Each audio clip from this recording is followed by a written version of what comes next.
میں اس بار جو کروں گا تم اس کا اندازہ بھی نہیں کر سکتے۔ تم میرے لیے کافی مصیبتیں کھڑی کر چکے ہو، اب ان کا سلسلہ بند ہو جانا چاہیے، سمجھے تم؟ انہوں نے اکھڑے ہوئے لہجے میں کہا۔ وہ جواب میں کچھ کہنے کے بجائے کھڑکی سے باہر دیکھنے لگا۔ اس کے انداز میں عجیب طرح کی لاپرواہی اور اطمینان تھا۔ سکندر عثمان بے اختیار سلگا۔ یہ ان کا وہ بیٹا تھا جو 150+ کا IQ رکھتا تھا۔ کیا کوئی کہہ سکتا تھا کہ وہ سرے سے کوئی IQ رکھتا تھا بھی یا نہیں؟ اگلے چند ماہ جو اس نے امریکہ میں گزارے تھے وہ اس کی زندگی کے مشکل ترین دن تھے۔ وہ اس سے پہلے بھی کئی بار سیر و تفریح کے لیے اپنی فیملی کے ساتھ اور ان کے بغیر امریکہ اور یورپ جاتا رہا تھا، مگر اس بار جس طریقے سے سکندر نے اسے امریکہ بھجوایا تھا، اس نے جہاں ایک طرف سے اسے مشتعل کیا تھا تو دوسری طرف اس کے لیے بہت سے دوسرے پرابلمز بھی پیدا کر دیے تھے۔ اس کے جو دوست A لیول کے بعد امریکہ آئے تھے وہ امریکہ کی یونیورسٹیز میں پڑھ رہے تھے، وہ کسی ایک اسٹیٹ میں نہیں تھے۔ کہیں یہی حال اس کی رشتہ داروں اور کزنز کا تھا۔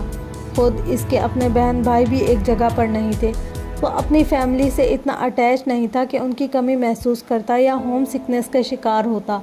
یہ صرف اس طرح اچانک وہاں بھجوائے جانے کا نتیجہ تھا کہ وہ اس طرح اضطراب کا شکار ہو رہا تھا۔ کامران سارا دن یونیورسٹی میں ہوتا اور اگر وہ گھر آتا بھی تو اپنی اسٹڈیز میں مصروف ہو جاتا۔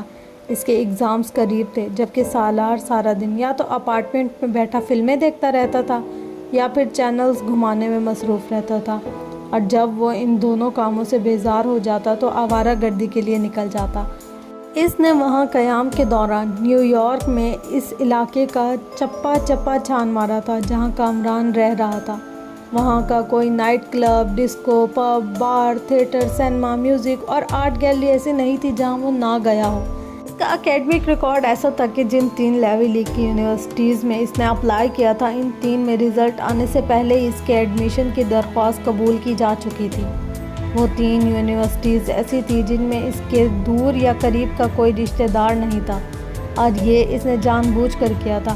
وہ جانتا تھا کہ سکندر عثمان اپنی پوری کوشش کریں گے کہ اسے کسی ایسی یونیورسٹی میں ایڈمٹ کروائیں جہاں اس کے بہن بھائیوں میں سے نہیں تو کم از کم اس کے رشتہ داروں میں کوئی ضرور موجود ہوتا، تاکہ وہ اس کے بارے میں معلومات حاصل کرتے رہیں۔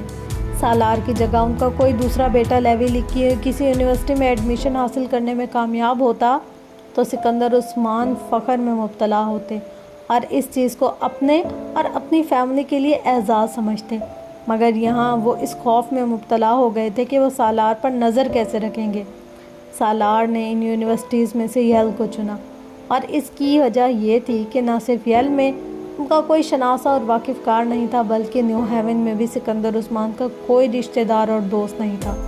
رزلٹ آنے کے بعد اسے یونیورسٹی سے میرٹ اسکالرشپ بھی مل گیا تھا۔ اپنے باقی بھائیوں کے برعکس اس نے ضد کر کے ہاسٹل میں رہنے کے بجائے ایک اپارٹمنٹ کرائے پر لے لیا تھا۔ سکندر عثمان اسے اپارٹمنٹ میں رکھنے کے لیے تیار نہیں تھے، مگر اسکالرشپ ملنے کی وجہ سے اس کے پاس اتنی رقم آ گئی تھی کہ وہ خود ہی اپارٹمنٹ لے لیتا، کیونکہ یونیورسٹی کے اخراجات کے لیے سکندر اس کے اکاؤنٹ میں پہلے ہی ایک لمبی چوڑی رقم جمع کروا چکے تھے۔ حالانکہ ان کا سب سے چھوٹا بیٹا بھی اسکالرشپ لے رہا تھا، مگر سالار سکندر کو اللہ تعالیٰ نے خاص طور پر ان سے ہر وہ کام اور مطالبہ کرنے کے لیے بنایا تھا جو اس سے پہلے کسی نے نہ کیا ہو۔ وہ زمین پر خاص طور پر انہیں تنگ کرنے کے لیے بھیجا گیا تھا۔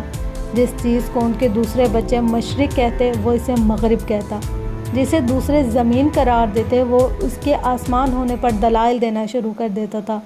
وہ اس کی باتوں، حرکتوں اور ضد پر زیادہ سے زیادہ اپنا بلڈ پریشر اور کولیسٹرول لیول ہائی کر سکتے تھے، اور کچھ نہیں۔ نیو ہیون جانے سے پہلے سکندر اور طیبہ اس کے لیے خاص طور پر پاکستان سے امریکہ آئے تھے۔ وہ کئی دن تک اسے سمجھاتے رہے، جنہیں وہ اطمینان سے ایک کان سے سن کر دوسرے کان سے نکالتا رہا تھا۔ وہ کئی سالوں سے نصیحتیں سننے کا عادی تھا، اور عملی طور پر وہ نصیحتیں اب اس پر قطعاً کوئی اثر نہیں کرتی تھی۔ دوسری طرف سکندر اور طیبہ واپس پاکستان جاتے ہوئے بے حد فکر مند بلکہ کسی حد تک خوف زدہ بھی تھے۔ وہ ییل سے فائنانس میں MBA کرنے آیا تھا، اور اس نے وہاں آنے کے چند ہفتوں کے اندر ہی اپنی غیر معمولی صلاحیتوں کو ظاہر کرنا شروع کر دیا تھا۔ پاکستان میں جن اداروں میں وہ پڑھتا رہا تھا، اگرچہ وہ بھی بہت اچھے تھے، مگر وہاں تعلیم اس کے لیے کیک واک تھی۔ ییل میں مقابلہ بہت مشکل تھا، وہاں بے حد قابل لوگ اور ذہین اسٹوڈنٹ موجود تھے، اس کے باوجود وہ بہت جلد نظروں میں آنے لگا تھا۔ اس میں اگر ایک طرف اس کی غیر معمولی ذہنی صلاحیتوں کا دخل تھا تو دوسری طرف اس کے رویے کا بھی۔ ایشین اسٹوڈنٹ والی ملنساری اور خوش اخلاقی اس میں منقوط تھی، اس میں لحاظ و مروت بھی نہیں تھی، اور نہ ہی وہ احساس کمتری اور مروبیت تھی جو ایشین اسٹوڈنٹ امریکہ کی یونیورسٹیز میں فطری طور پر لے کر آتے ہیں۔ اس نے بچپن سے ہی بہترین اداروں میں پڑھا تھا، ایسے ادارے جہاں پڑھنے والے زیادہ تر غیر ملکی تھے، اور وہ اچھی طرح جانتا تھا کہ وہ بھی کوئی علم کے بہتے ہوئے سرچشمے نہیں ہوتے۔ وہ یہ بھی جانتا تھا کہ ییل نے اسکالرشپ دے کر اس پر کوئی احسان نہیں کیا، وہ اگر باقی 2 یونیورسٹیز میں سے کسی کا انتخاب کرتا تو اسکالرشپ اسے وہاں بھی مل جاتا، اور اگر ایسا نہ بھی ہوتا تب بھی اسے یہ معلوم تھا کہ اس کے ماں باپ کے پاس اتنا پیسہ تھا کہ وہ جہاں چاہتا اسے ایڈمیشن مل جاتا۔ اگر اپنی فیملی بیک گراؤنڈ، اسٹیٹس اور قابلیت کا زوم نہ ہوتا تب بھی سالار سکندر اس قدر تلخ اور الگ تھلگ نیچر رکھتا تھا کہ وہ کسی کو اپنی خوش اخلاقی کے جھوٹے مظاہرے سے متاثر نہیں کر سکتا تھا۔ رہی صحیح کسر اس کے آئی کیو لیول نے پوری کر دی تھی۔ شروع کے چند ہفتوں میں ہی اس نے اپنے پروفیسرز اور کلاس فیلوز کی توجہ اپنی طرف مبذول کر لی تھی، اور یہ بھی پہلی بار نہیں ہوا تھا۔ وہ بچپن سے تعلیمی اداروں میں اسی قسم کی توجہ حاصل کیا کرتا تھا۔ وہ ایسا اسٹوڈنٹ نہیں تھا جو فضول باتوں پر بحث برائے بحث کرتا۔ اس کے سوال ہی اس طرح کے ہوتے تھے کہ اس کے اکثر پروفیسرز کو فوری طور پر ان کا جواب دینے میں دشواری ہوتی۔ جواب غیر تسلی بخش بھی ہوتا تب بھی وہ جتاتا نہیں تھا، صرف خاموش ہو جاتا تھا، مگر وہ یہ تاثر بھی نہیں دیتا تھا کہ وہ مطمئن ہو گیا تھا یا اس جواب کو تسلی کر رہا تھا۔ وہ بحث صرف ان پروفیسر سے کرتا تھا جن کے بارے میں اسے یہ یقین ہوتا کہ وہ ان سے واقعی کچھ نہ کچھ سیکھے گا، یا جس کے پاس روایتی یا کتابی علم نہیں تھا۔ پڑھائی وہاں بھی اس کے لیے بہت مشکل نہیں تھی، نہ ہی اس کا سارا وقت پڑھائی میں گزرتا تھا۔ پہلے کی نسبت اسے کچھ زیادہ وقت دینا پڑتا تھا، مگر اس کے باوجود وہ اپنے لیے اور اپنی سرگرمیوں کے لیے وقت نکال لیا کرتا تھا۔ وہ وہاں کسی ہوم سکنس کا شکار نہیں تھا کہ 24 گھنٹے پاکستان کو یاد کرتا رہتا، یا پاکستان کے ساتھ اس طرح کے عشق میں مبتلا تھا کہ ہر وقت اس کے کلچر کی ضرورت اور اہمیت کو محسوس کرتا۔ نہ ہی امریکہ اس کے لیے کوئی نئی اور اجنبی جگہ تھی، اس لیے اس نے وہاں موجود پاکستانیوں کو تلاش کرنے اور ان کے ساتھ روابط بڑھانے کی دانستہ طور پر کوئی کوشش نہیں کی تھی، مگر وقت گزارنے کے ساتھ ساتھ خود بخود وہاں موجود کچھ پاکستانیوں سے اس کی شناسائی ہو گئی تھی۔ یونیورسٹی کی بہت سی دوسری سوسائٹیز، ایسوسی ایشنز اور کلب میں اس کی دلچسپی تھی، اور اس کے پاس ان کی ممبرشپ بھی تھی۔ پڑھائی سے فارغ ہونے کے بعد وہ اپنا زیادہ تر وقت بیکار پھرنے میں ضائع کرتا تھا، خاص طور پر weekends. Cinema, clubs, discos, theatres, اس کی زندگی انہی چاروں کے درمیان تقسیم شدہ تھی۔ ہر نئی فلم، ہر نیا اسٹیج پلے، ہر نیا کنسرٹ اور کوئی بھی نئی انسٹرومنٹل پرفارمنس وہ نہیں چھوڑتا تھا، یا پھر ہر نیا چھوٹا بڑا ریسٹورنٹ، مہنگے سے مہنگا اور سستے سے سستا، سے ہر ایک کے بارے میں معلومات تھی، اور سب کے درمیان وہ ایڈونچر اس کے ذہن میں اب تک تھا جس کی وجہ سے وہ امریکہ میں موجود تھا۔ سکندر کو اب اس کے نکاح کا کب پتہ چلا تھا، کیسے پتہ چلا تھا، سالار نے جاننے کی کوشش نہیں کی تھی، مگر وہ اندازہ کر سکتا تھا کہ سکندر عثمان کو اس کے بارے میں کیسے پتہ چلا ہوگا۔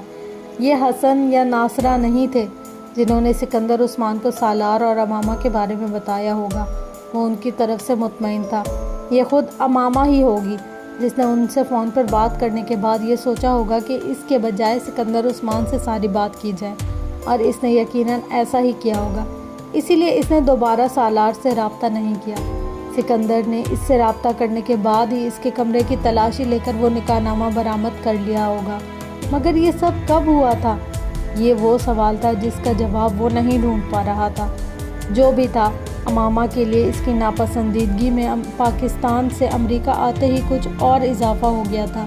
یہ کے بعد دیگر وہ اس کے ہاتھوں زگ اٹھانے پر مجبور ہوا تھا، اور اب وہ پچھتاتا تھا کہ اس نے ان تمام معاملات میں امامہ کی مدد کیسے کی۔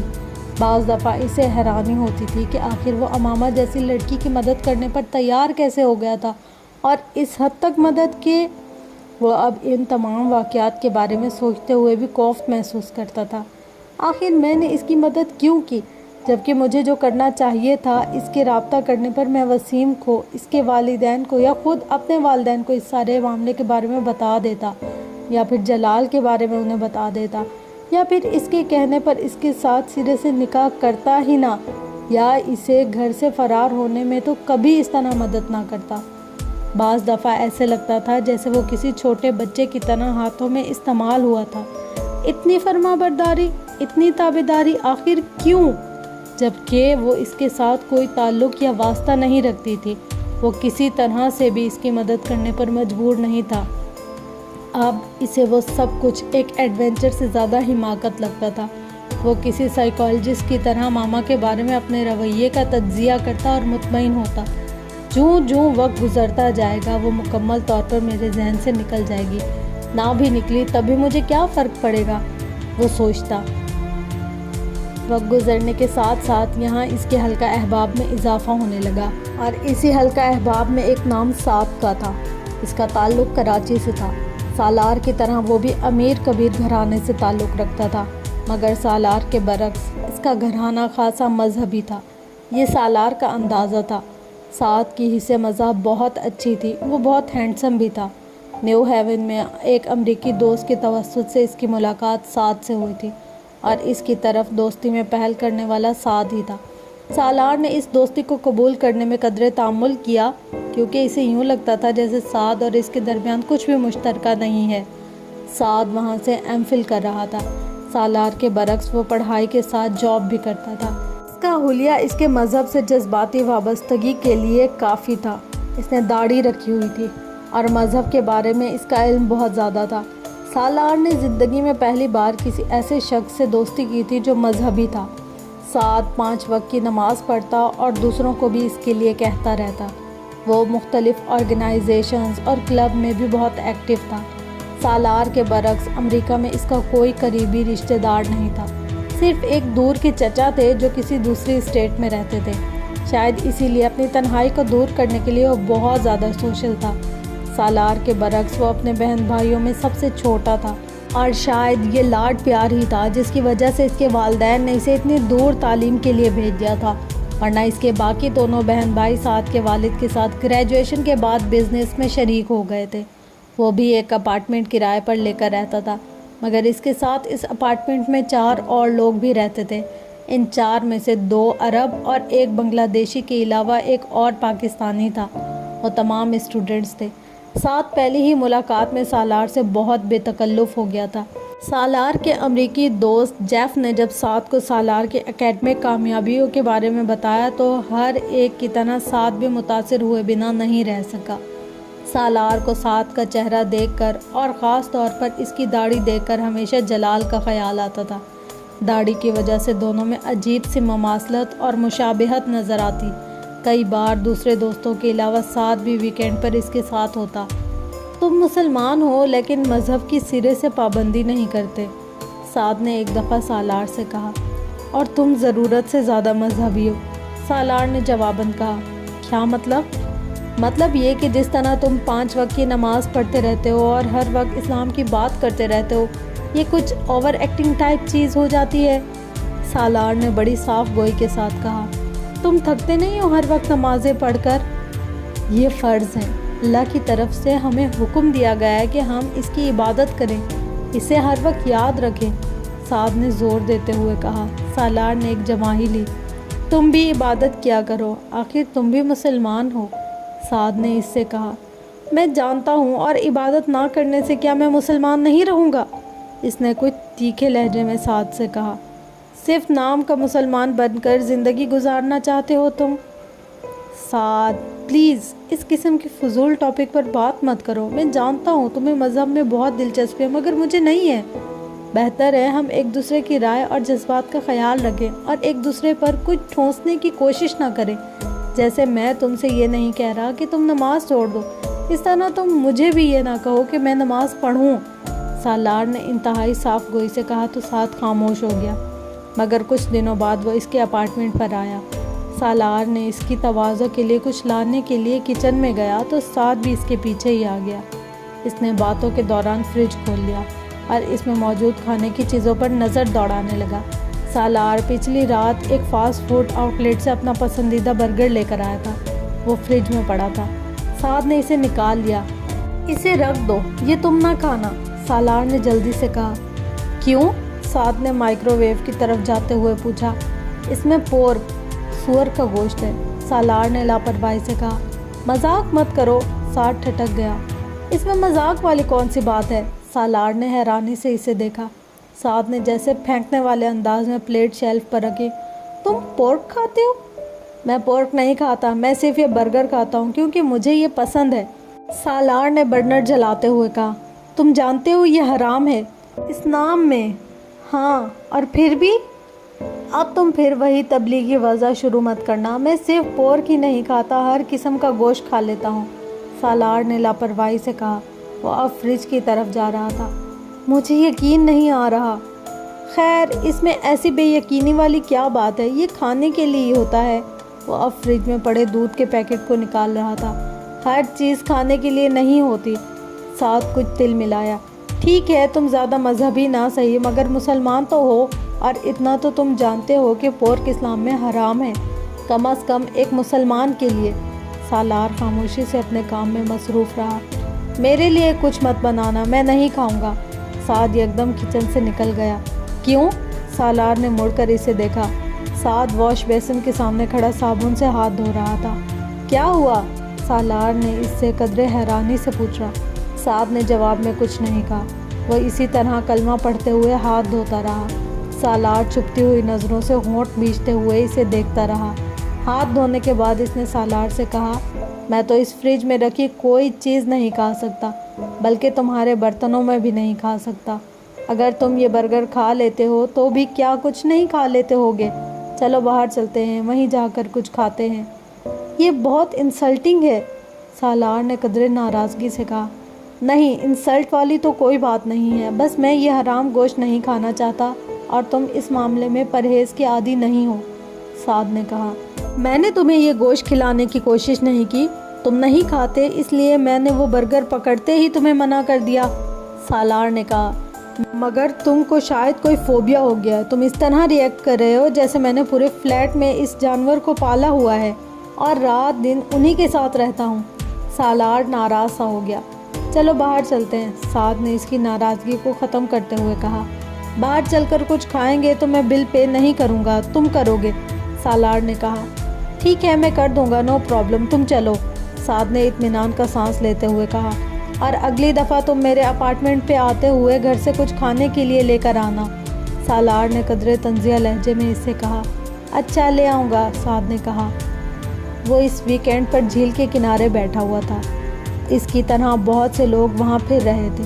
وہ کچھ دیر ادھر ادھر پھرنے کے بعد ایک بینچ پر آ کر بیٹھ گیا۔ بہت لاپرواہی سے ایک آئس کریم اسٹک کھاتے ہوئے وہ ادھر ادھر نظریں دوڑانے میں مصروف تھا جب اس کی توجہ 3 سال کے ایک بچے نے اپنی طرف مبذول کر لی۔ وہ بچہ ایک فٹ بال کے پیچھے دوڑ رہا تھا اور اس سے کچھ فاصلے پر سیاہ حجاب اوڑھے ایک لڑکی کھڑی تھی جو مسکراتے ہوئے اس بچے کو دیکھ رہی تھی۔ وہ وہاں موجود بہت سے ایشین میں سے ایک تھی، مگر حجاب میں ملبوس واحد لڑکی تھی۔ وہ لاشعوری طور پر اسے دیکھنے لگا۔ وہ بچہ فٹ بال کو پاؤں سے ٹھوکر لگاتے ہوئے آہستہ آہستہ اس کے بینچ کی طرف آ گیا۔ ایک اور ٹھوکر کرنے کے بعد بال سیدھا سالار کی طرف بھیج دیا۔ کسی غیر ارادے عمل کے تحت سالار نے اسی طرح بیٹھے بیٹھے اپنے دائیں پاؤں میں پہنے ہوئے جاگر کی مدد سے اس بال کو روکا اور پھر پاؤں ہٹایا نہیں، بلکہ اسی طرح فٹ بال پر ہی رکھا، مگر اس بار اس کی نظر اس لڑکی کے بجائے اس بچے پر تھی جو تیز رفتاری سے اس بال کے پیچھے اس کی طرف آیا۔ اس کے بالکل پاس آنے کے بجائے وہ کچھ دور رک گیا۔ شاید وہ توقع کر رہا تھا کہ سالار بال کو اس کی طرف لڑکھا دے گا، مگر سالار اسی طرح فٹ بال پر ایک پاؤں رکھے بائیں ہاتھ سے آئس کریم کھاتے ہوئے دور کھڑی اس لڑکی کو دیکھتا رہا۔ شاید اسے توقع تھی کہ وہ اب اس کے قریب آئے گی۔ ایسا ہی ہوتا تھا۔ کچھ دیر تک اسے فٹ بال نہ چھوڑتے دیکھ کر وہ لڑکی کچھ حیرانی سے آگے اس کی طرف آئی۔ فٹ بال چھوڑ دیں، اس نے قریب آ کر بڑی شائستگی سے کہا۔ سالار چند لمحے اسے دیکھتا رہا، پھر اس نے فٹ بال پر اپنا دایاں پاؤں اٹھایا اور وہیں بیٹھے بیٹھے فٹ بال کو ایک زوردار کک لگا دی۔ فٹ بال اڑتے ہوئے دور جا گری۔ کک لگانے کے بعد اس نے اطمینان سے اس لڑکی کو دیکھا۔ اس کا چہرہ اب سرخ ہو رہا تھا، جبکہ وہ بچہ ایک بار پھر فٹ بال کی طرف بھاگتا جا رہا تھا، جو اب کہیں نظر نہیں آ رہی تھی۔ اس لڑکی نے زیر لب اس سے کچھ کہا اور پھر واپس مڑ گئی۔ سالار اس کے منہ سے نکلنے والے الفاظ کو سن یا سمجھ نہیں سکا، مگر اس کے سرخ چہرے اور تاثرات سے یہ بخوبی اندازہ لگا سکتا تھا کہ وہ کوئی خوشگوار الفاظ نہیں تھے۔ اسے اپنی حرکت پر شرمندگی ہوئی، مگر جلد ہی اسے اندازہ ہو گیا کہ اس نے یہ حرکت کیوں کی۔ وہ لڑکی امامہ سے مشابہت رکھتی تھی۔ وہ لمبے سے سیاہ کوٹ میں سیاہ حجاب اوڑھے ہوئے تھی، دراز قد اور بہت دبلی پتلی تھی، بالکل امامہ کی طرح۔ اس کی سفید رنگت اور سیاہ آنکھیں بھی اسے امامہ جیسی ہی محسوس ہوئی تھی۔ امامہ بہت لمبی چوڑی چادر میں خود کو چھپائے رکھتی تھی۔ وہ حجاب نہیں لیتی تھی، مگر اس کے باوجود اس لڑکی کو دیکھتے ہوئے اسے اس کا خیال آیا تھا، اور لاشعوری طور پر اس نے وہ نہیں کیا جو وہ لڑکی چاہتی تھی۔ شاید اسے کسی حد تک یہ تسکین ہوئی تھی کہ اس نے امامہ کی بات نہیں مانی، مگر وہ امامہ نہیں تھی۔ آخر کیا ہو رہا ہے مجھے اس طرح؟ تو اس نے حیران ہوتے ہوئے سوچا۔ وہ جیب سے ایک سگریٹ نکالنے لگا اور سلگانے لگا۔ سگریٹ کے کش لیتے ہوئے وہ ایک بار پھر اس لڑکی کو دیکھنے لگا جو اپنے بچے کو فٹ بال کے ساتھ کھیلتے دیکھ کر مسکرا رہی تھی۔ سالار اسے دیکھ رہا تھا اور اس کے علاوہ وہ ہر شے سے بے نیاز نظر آ رہا تھا۔ اس رات وہ کافی دیر تک امامہ کے بارے میں سوچتا رہا تھا۔ اس کے اور جلال انصر کے بارے میں اسے یقین تھا کہ اب تک وہ دونوں شادی کر چکے ہوں گے، کیونکہ اپنا نکاح نامہ سکندر سے حاصل کرنے کے بعد وہ یہ جان چکی ہوگی کہ طلاق کا حق پہلے ہی اس کے پاس تھا۔ اسے اس سلسلے میں سالار کی مدد کی ضرورت نہیں تھی۔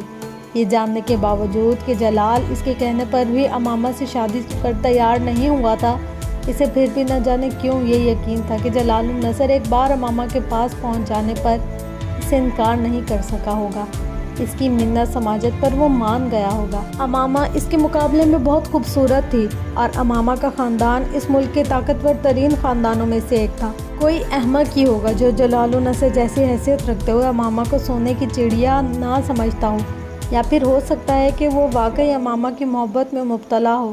جو بھی تھا، اسے یقین تھا کہ وہ دونوں شادی کر چکے ہوں گے، اور پتہ نہیں کس طرح ہاشم مبین کی آنکھوں میں دھول جھونک کر چھپنے میں کامیاب ہو گئے ہوں گے، یا یہ بھی ممکن ہے کہ ہاشم مبین نے اب تک انہیں ڈھونڈ نکالا ہو۔ مجھے پتہ تو کرنا چاہیے اس بارے میں، اس نے سوچا، پھر اگلے ہی لمحے خود کو جھڑکا۔ فار گاڈ سیک سالار، دفع کرو اسے، جانے دو، کیوں خواہ مخواہ اس کے پیچھے پڑے ہو؟ یہ جان کر کہ آخر کیا مل جائے گا کہ ہاشم مبین اس تک پہنچے یا نہیں؟ اس نے بے اختیار خود کو جھڑکا، مگر اس کا تجسس ختم نہیں ہوا۔ واقعی میں نے یہاں آنے کے بعد یہ جاننے کی کوشش کیوں نہیں کی کہ ہاشم مبین اب تک اس تک پہنچے یا نہیں؟ اسے حیرانی ہو رہی تھی۔ میرا نام وینس ایڈورڈ ہے، وہ لڑکی اس کی طرف اپنا ہاتھ بڑھاتے ہوئے بولی تھی۔ وہ اس وقت لائبریری کے بک شیلف سے ایک کتاب نکال رہا تھا جب وہ اس کے قریب آئی۔ سالار سکندر، اس نے وینس سے ہاتھ ملاتے ہوئے اپنا تعارف کروایا۔ میں جانتی ہوں تمہیں تعارف کی ضرورت نہیں ہے، وینس نے بڑی گرم جوشی سے کہا۔ سالار نے اسے یہ نہیں کہا کہ اسے بھی تعارف کی ضرورت نہیں تھی۔ وہ اپنی کلاس کی 50 کے 50 لوگوں کو ان کے نام سے جانتا اور پہچانتا تھا۔ نہ صرف یہ، بلکہ وہ بریف بایو ڈیٹا بھی بغیر اٹکے کسی غلطی کے بتا سکتا تھا، جیسے وہ اس وقت وینس کو یہ بتا کر حیران کر سکتا تھا کہ وہ نیو جرسی سے آئی تھی۔ وہاں وہ 1 سال ہیوریج کمپنی میں کام کرتی رہی تھی۔ اس کے پاس مارکیٹنگ میں ایک ڈگری تھی، اور وہ اب دوسری ڈگری کے لیے وہاں آئی تھی، اور وہ اس سے کم از کم 6-7 سال بڑی تھی۔ اگرچہ اپنے قد و قامت سے سالار اسے بہت بڑا لگتا تھا، مگر وہ جانتا تھا کہ وہ اس وقت اپنے بینچ میں سب سے کم عمر تھا۔ اپنے بیچ میں صرف وہی تھا جو کسی قسم کی جاب کے بغیر سیدھا MBA کے لیے آیا تھا۔ باقی سب کے پاس کہیں نہ کہیں کچھ سال کام کرنے کا تجربہ تھا، مگر اس وقت وینس کو یہ لگا کہ کچھ بتانا اسے خوش فہمی کا شکار کرنے کے مترادف تھا۔ اگر میں آپ کو کافی کی دعوت دوں تو، وینس نے اپنا تعارف کروانے کے بعد کہا، تو میں اسے قبول کر لوں گا۔ وہ اس کی بات پر ہنسی۔ تو پھر چلتے ہیں، کافی پیتے ہیں۔ سالار نے کندھے اچکایا اور کتاب کو دوبارہ شیلف میں رکھ دیا۔ کیفیٹیریا میں بیٹھ کر وہ دونوں تقریباً آدھے گھنٹے تک ایک دوسرے سے باتیں کرتے رہے۔ یہ وینس کے ساتھ اس کی شناسائی کا آغاز تھا۔ سالار کے لیے کسی لڑکی کے ساتھ تعلقات بڑھانا کوئی مشکل کام نہیں تھا، وہ یہ کام بہت آسانی سے کر لیا کرتا تھا۔ اس بار مزید آسانی یہ تھی کہ پہل وینس کی طرف سے ہوئی تھی۔ 3-4 ملاقاتوں کے بعد اس نے ایک رات وینس کو اپنے فلیٹ پر گزارنے کے لیے انوائٹ کر لیا تھا اور وینس نے کسی تعامل کے بغیر اس کی دعوت قبول کر لی۔ وہ دونوں یونیورسٹی کے بعد اکٹھے بہت سی جگہوں پر پھرتے رہے۔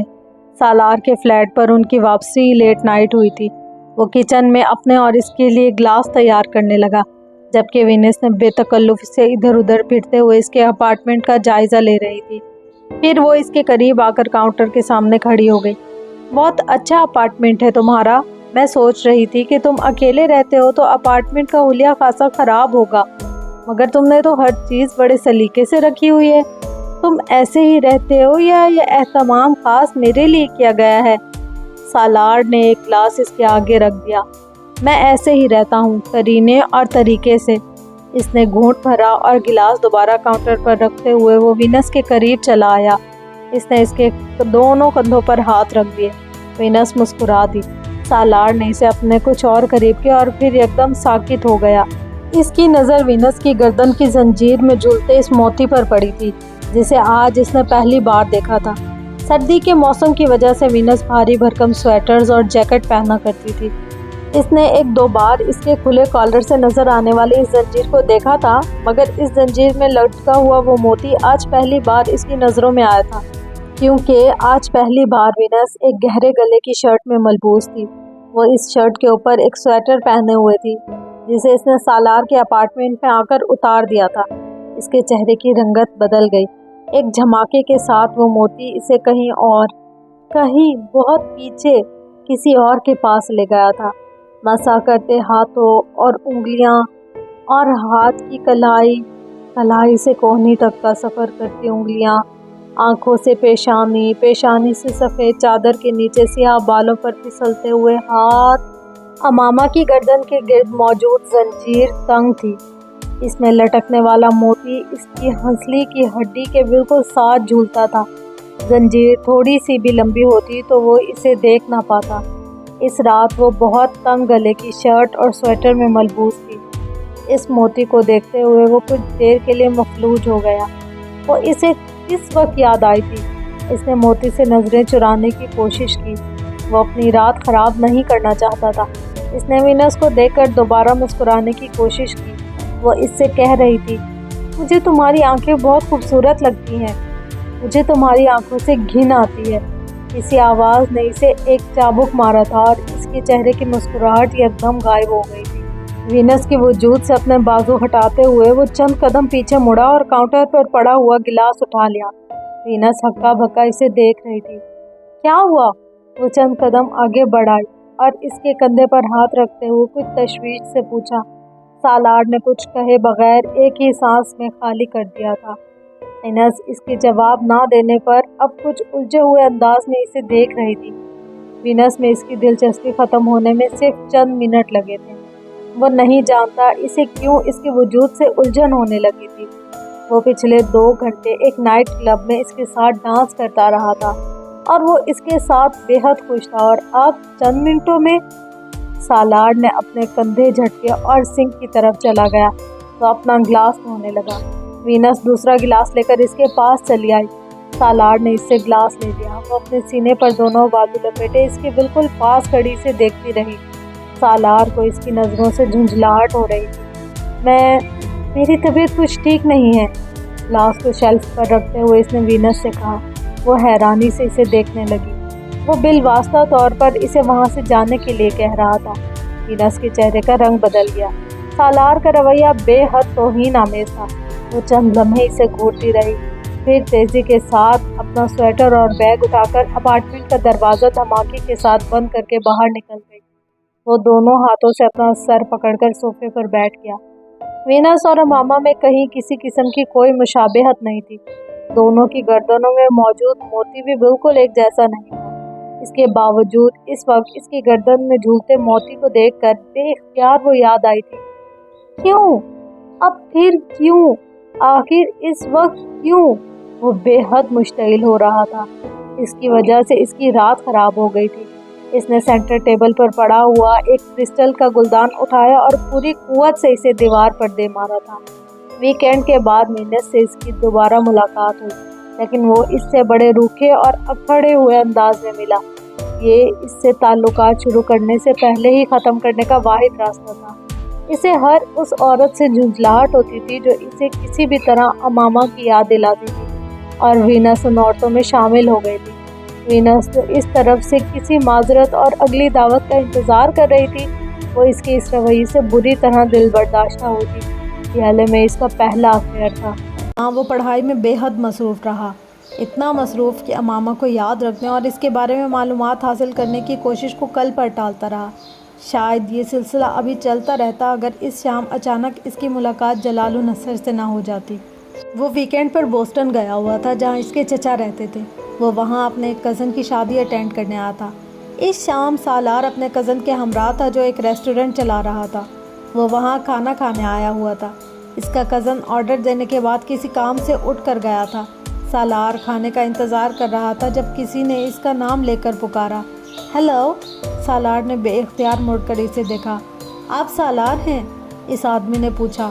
جلال النصر تھا۔ اسے پہچاننے میں لہجہ بھر کے لیے دقت اس لیے ہوئی تھی کیونکہ اس کے چہرے پر اب داڑھی غائب تھی۔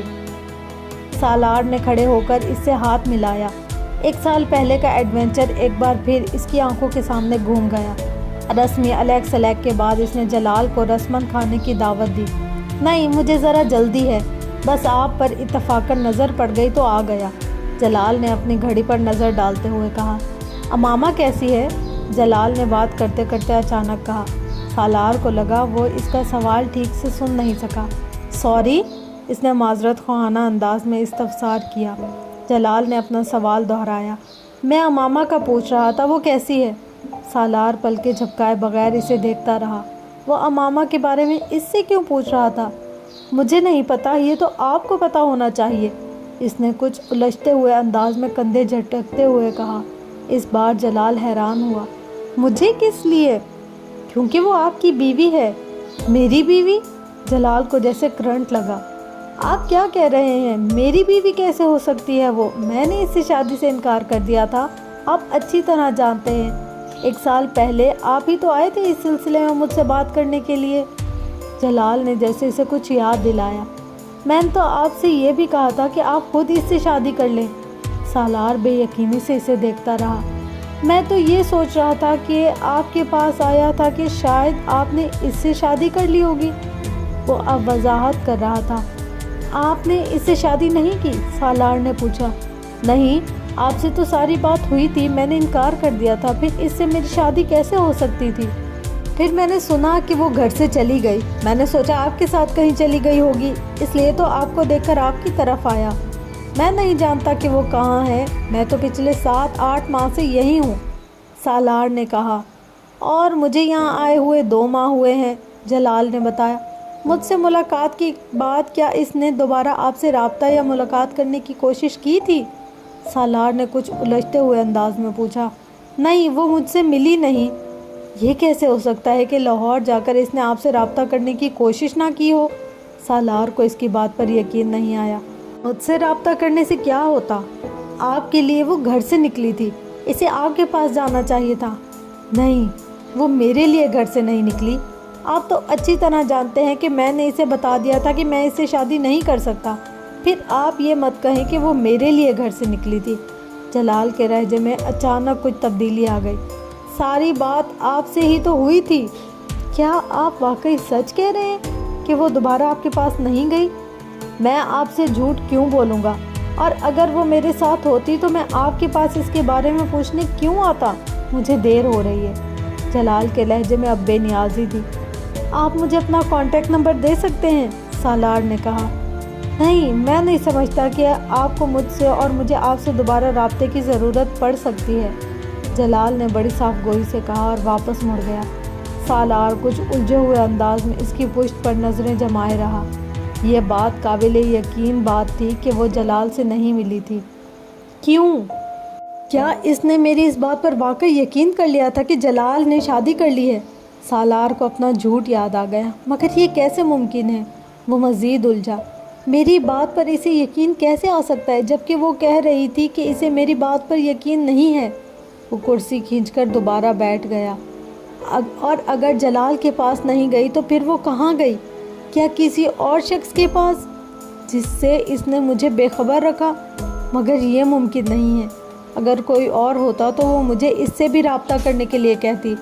اگر وہ فوری طور پر جلال کے پاس نہیں بھی گئی تھی تو سکندر سے نکاح نامہ لینے اور طلاق کے حق کے بارے میں جاننے کے بعد اسے اسی کے پاس جانا چاہیے تھا۔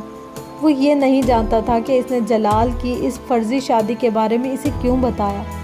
شاید وہ اسے پریشان کرنا چاہتا تھا یا پھر یہ دیکھنا چاہتا تھا کہ وہ اب کیا کرے گی، یا پھر شاید وہ بار بار اس کے اس مطالبے سے تنگ آ گیا تھا کہ پھر وہ جلال کے پاس جائے اور پھر جلال سے رابطہ کرے۔ وہ ایسا کرنے کی وجہ نہیں جانتا تھا۔ جو بھی تھا، بہرحال اسے یقین تھا امامہ جلال کے پاس جائے گی، مگر سالار کو اب پتہ چلا تھا کہ اس کی توقع یا اندازے کے برعکس وہ وہاں گئی ہی نہیں۔ ویٹر اب کھانا سرو کر رہا تھا۔ اس کا کزن آ چکا تھا۔ وہ دونوں باتیں کرتے ہوئے کھانا کھاتے رہے، مگر سالار کھانا کھاتے اور باتیں کرتے ہوئے بھی مسلسل امامہ اور جلال کے بارے میں سوچتا رہا۔ کئی ماہ بعد یکدم وہ اس کے ذہن میں پھر تازہ ہو گئی۔ کہیں ایسا تو نہیں کہ وہ دوبارہ اپنے گھر واپس چلی گئی ہو؟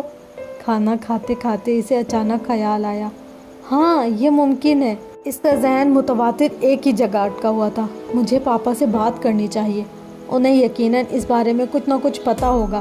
سکندر عثمان بھی ان دنوں شادی میں شرکت کے غرض سے وہیں تھے۔ واپس گھر آنے کے بعد رات کے قریب جب اس نے سکندر کو تنہا دیکھا تو اس نے ان سے امامہ کے بارے میں پوچھا۔ پاپا، کیا امامہ واپس اپنے گھر آ گئی ہے؟ اس نے کسی تمہید کے بغیر سوال کیا، اور اس کے سوال نے کچھ دیر کے لیے سکندر کو خاموش رکھا۔ تم کیوں پوچھ رہے ہو؟ چند لمحوں کے بعد انہوں نے درستگی سے کہا، بس ایسے ہی، اس کے بارے میں اتنا غور و فکر کرنے کی ضرورت نہیں ہے، تم اپنی اسٹڈیز پر اپنا دھیان رکھو تو بہتر ہے۔ پاپا پلیز آپ میرے سوال کا جواب دیں۔ کیوں جواب دوں؟ تمہارا اس کے ساتھ تعلق کیا ہے؟ سکندر کی ناراضگی میں اضافہ ہو گیا۔ پاپا، اس کا ایک بوائے فرینڈ مجھے آج ملا ہے یہاں، وہ جس کے ساتھ شادی کرنا چاہتی تھی۔ تو پھر یہ کہ ان دونوں نے شادی نہیں کی۔ وہ بتا رہا تھا کہ امامہ اس کے پاس گئی ہی نہیں، جبکہ میں سمجھ رہا تھا کہ لاہور جانے کے بعد وہ اسی کے پاس گئی ہوگی۔ سکندر نے اس کی بات کاٹ دی۔ وہ اس کے پاس گئی یا نہیں، اس نے اس سے شادی کی یا نہیں، یہ تمہارا مسئلہ نہیں ہے، نہ ہی تمہیں اس میں انوالو ہونے کی ضرورت ہے۔ ہاں یہ میرا مسئلہ نہیں ہے، مگر میں جاننا چاہتا ہوں کیا امامہ آپ کے پاس آئی تھی؟ آپ نے اسے شادی کے پیپرز کیسے بھجوائے تھے؟ میرا مطلب کس کے ذریعے؟ سالار نے کہا۔ تم سے کس نے کہا کہ اس نے مجھ سے رابطہ کیا تھا؟ وہ ان کے سوال پر حیران ہوا۔ میں نے خود اندازہ لگایا، اس نے مجھ سے کوئی رابطہ نہیں کیا، وہ رابطہ کرتی تو میں ہاشم مبین کو اس کے بارے میں بتا دیتا۔ سالار ان کا چہرہ دیکھتا رہا۔ میں نے تمہارے کمرے کی تلاشی لی تھی اور میرے ہاتھ وہ نکاح نامہ لگ گیا۔ مجھے یہاں بھجواتے ہوئے آپ نے کہا تھا کہ آپ وہ پیپرز امامہ تک بھجوا دیں گے۔ ہاں یہ اس صورت میں ہوتا اگر وہ مجھ سے رابطہ کرتی، مگر اس نے مجھ سے رابطہ نہیں کیا۔ تمہیں یہ یقین کیوں ہے کہ اس نے مجھ سے ضرور رابطہ کیا ہوگا؟ اس بار سکندر نے سوال کر ڈالا۔ سالار کچھ دیر خاموش رہا، پھر اس نے پوچھا، پولیس کو اس کے بارے میں کچھ پتہ نہیں چلا؟ نہیں، پولیس کو پتہ چلتا تو اب تک وہ ہاشم مبین کے گھر واپس آ چکی ہوتی، مگر پولیس ابھی بھی اس کی تلاش میں ہے۔ سکندر نے کہا، ایک بات تو طے ہے سالار کہ اب تم دوبارہ امامہ کے بارے میں کوئی تماشا نہیں کرو گے۔ وہ جہاں ہے، جس حال میں ہے، تمہیں اپنا دماغ تھکانے کی ضرورت نہیں، تمہارا اس کے ساتھ کوئی تعلق نہیں ہے۔ پولیس جیسے ہی اسے ڈھونڈے گی میں وہ پیپرز ہاشم مبین تک پہنچا دوں گا تاکہ تمہاری جان ہمیشہ کے لیے اس سے چھوٹ جائے۔ پاپا، کیا اس نے واقعی کبھی گھر فون نہیں کیا مجھ سے بات کرنے کے لیے؟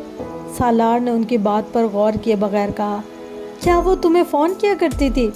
وہ ان کا چہرہ دیکھنے لگا۔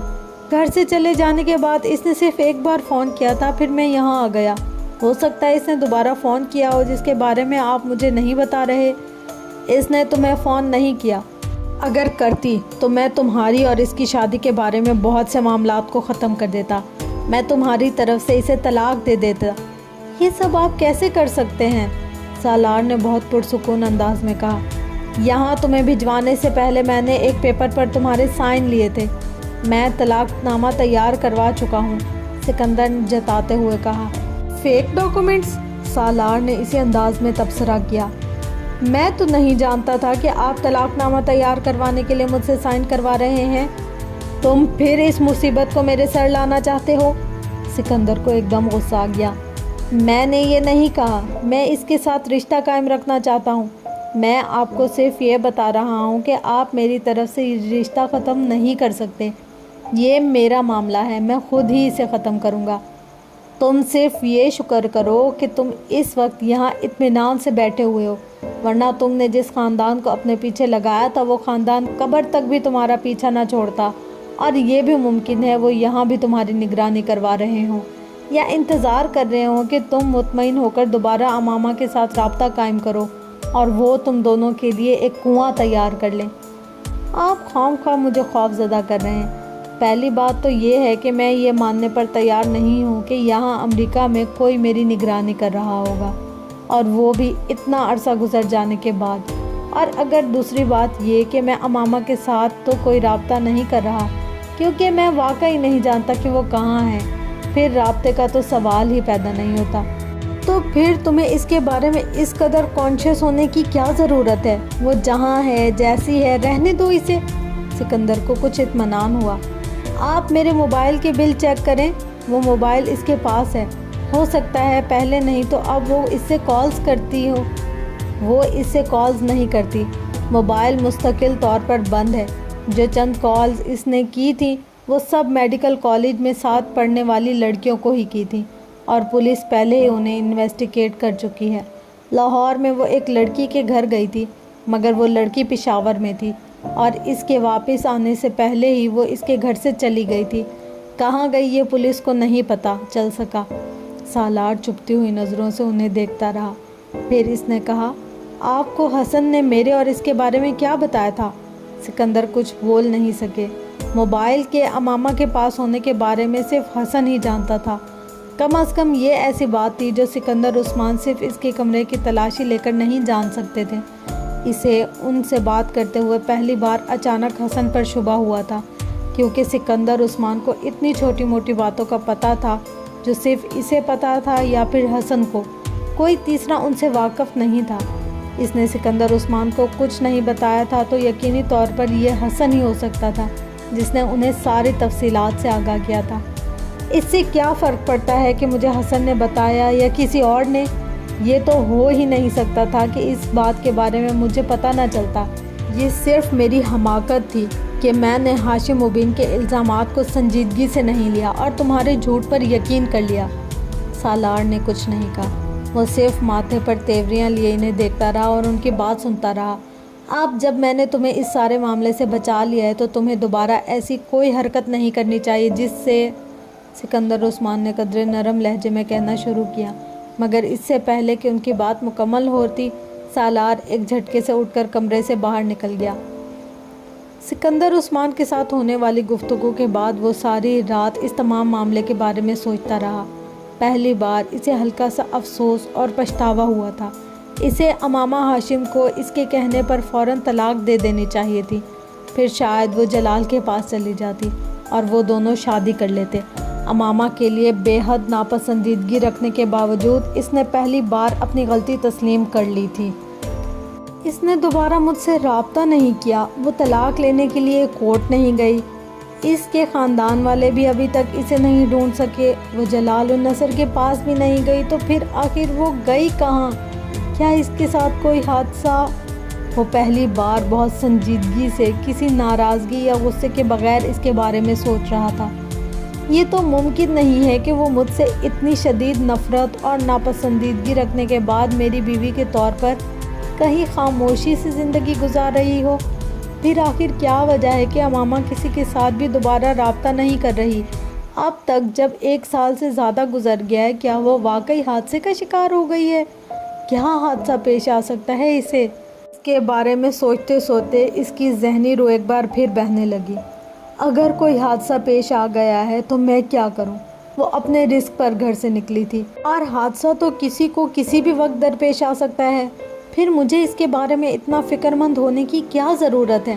پاپا ٹھیک کہتے ہیں، جب میرا اس کے ساتھ کوئی تعلق نہیں ہے تو پھر مجھے اس کے بارے میں اتنا تجسس بھی نہیں رکھنا چاہیے، خاص طور پر ایک ایسی لڑکی کے بارے میں جو اس حد تک احسان فراموش ہو، جو اپنے آپ کو دوسروں سے بہتر سمجھتی ہو اور جو مجھے اتنا گھٹیا سمجھتی ہو۔ اس کے ساتھ جو بھی ہوگا ٹھیک ہی ہوا ہوگا، وہ اسی قابل تھی۔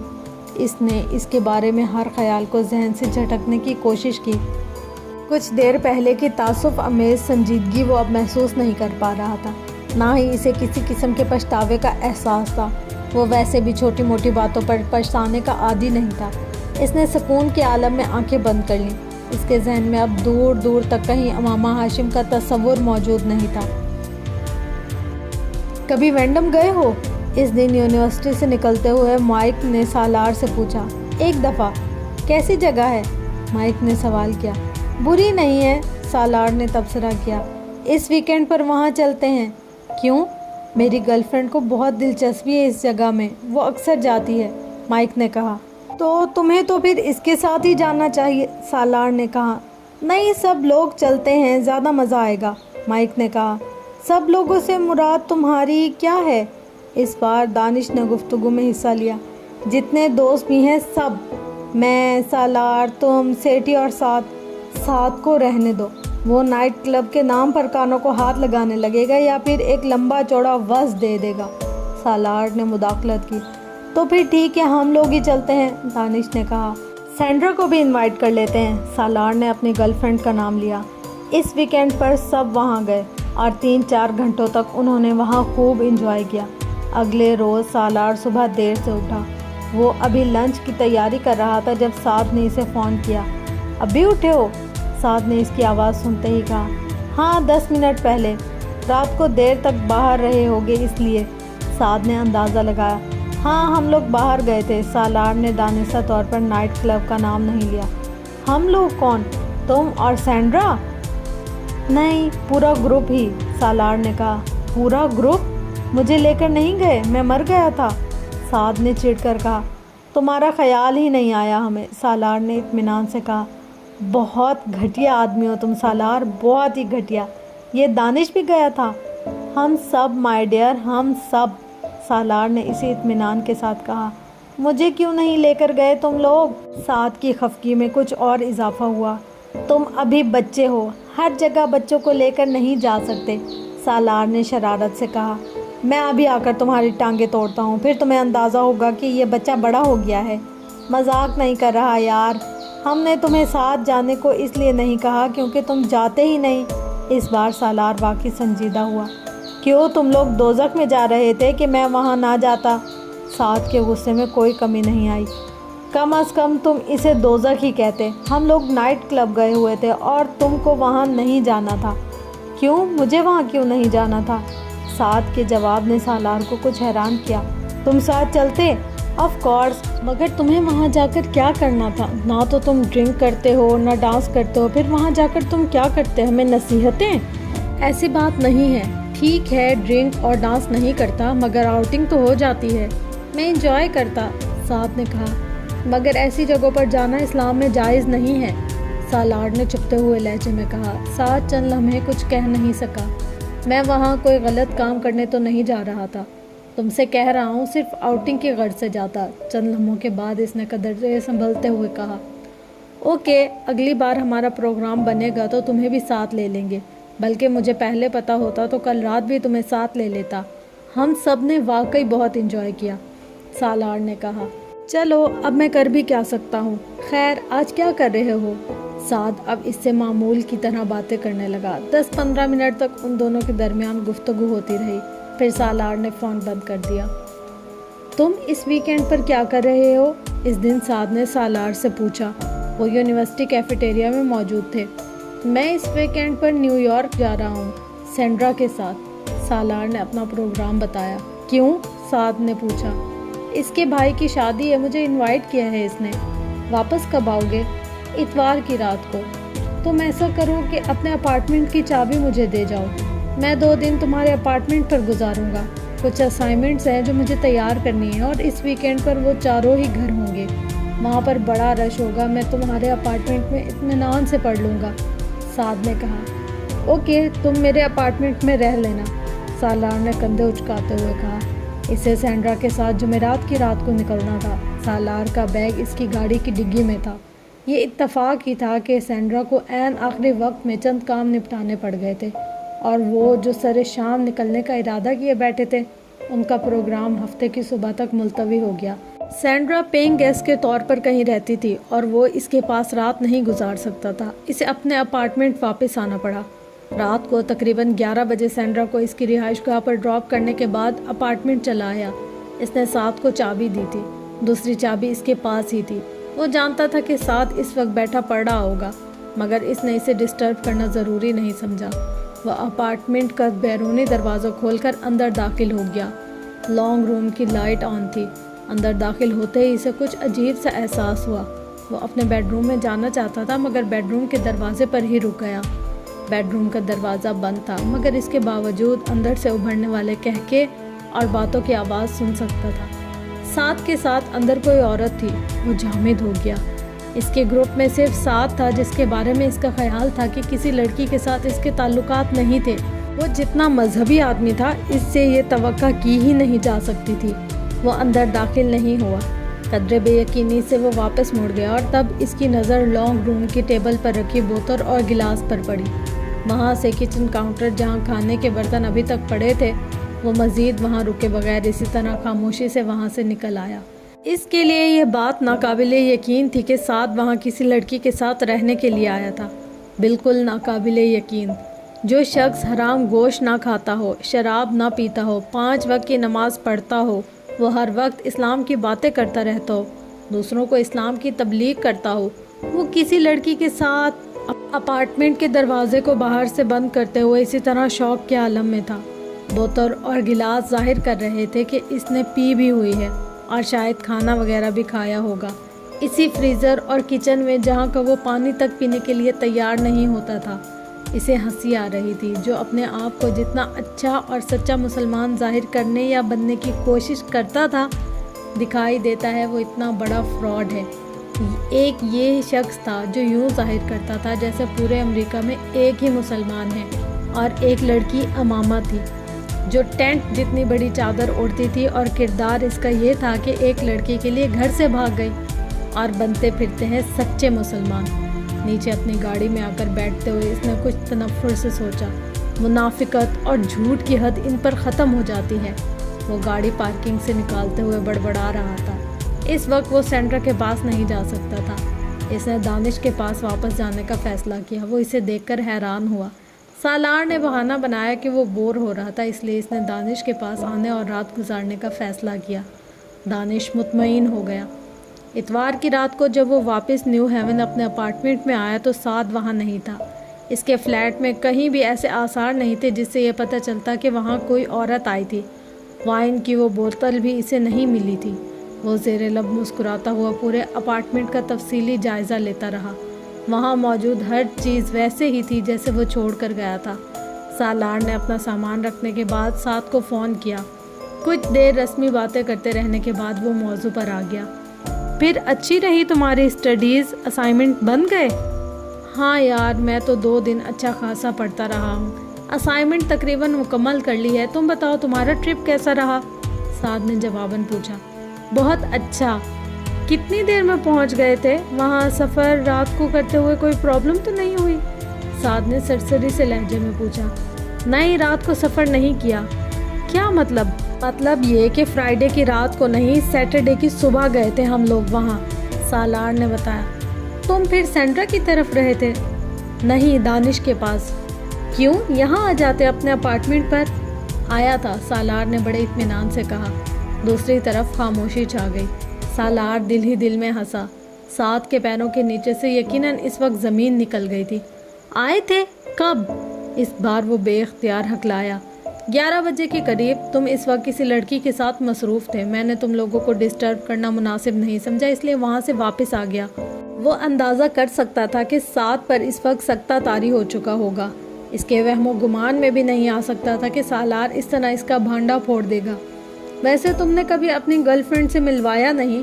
اس نے مزید کہا۔ سعد کو سانس لینے میں جتنی دقت ہو رہی تھی وہ اندازہ کر سکتا تھا۔ بس ویسے ہی ملوا دوں گا، اس نے دوسری طرف سے بے حد مدھم اور معذرت خواہانہ انداز میں کہا۔ مگر تم کسی اور سے اس کا ذکر مت کرنا، اس نے ایک ہی سانس میں کہا۔ میں کیوں ذکر کروں گا، تمہیں گھبرانے کی ضرورت نہیں ہے۔ سالار اس کی کیفیت سمجھ سکتا تھا، اسے اس وقت سعد پر کچھ ترس آ رہا تھا۔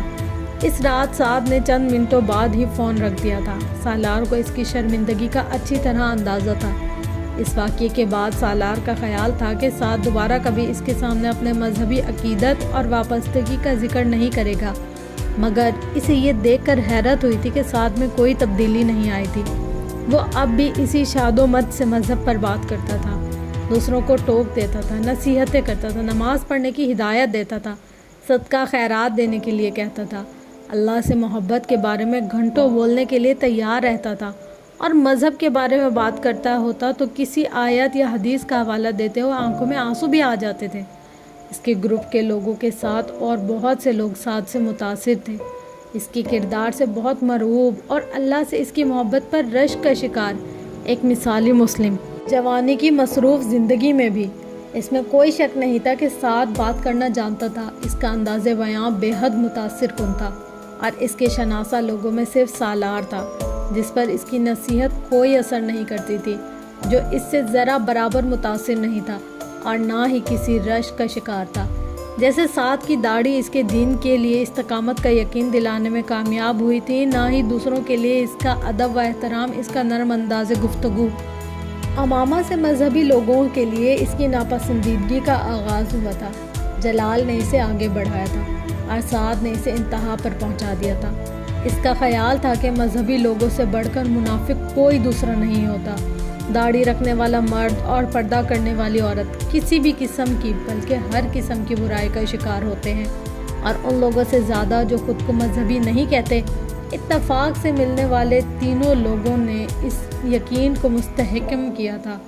امامہ ہاشم پردہ کرنے والی لڑکی، اور ایک لڑکی کے لیے اپنے منگیتر، اپنے خاندان، اپنے گھر والوں کو چھوڑ کر رات میں فرار ہو جانے والی لڑکی۔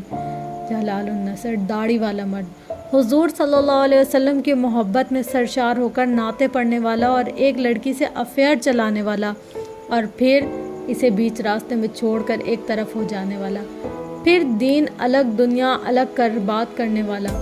سعد ظفر کے بارے میں اس کی رائے ایک اور واقعے سے اور خراب ہو گئی۔ وہ ایک دن اس کے اپارٹمنٹ پر آیا ہوا تھا۔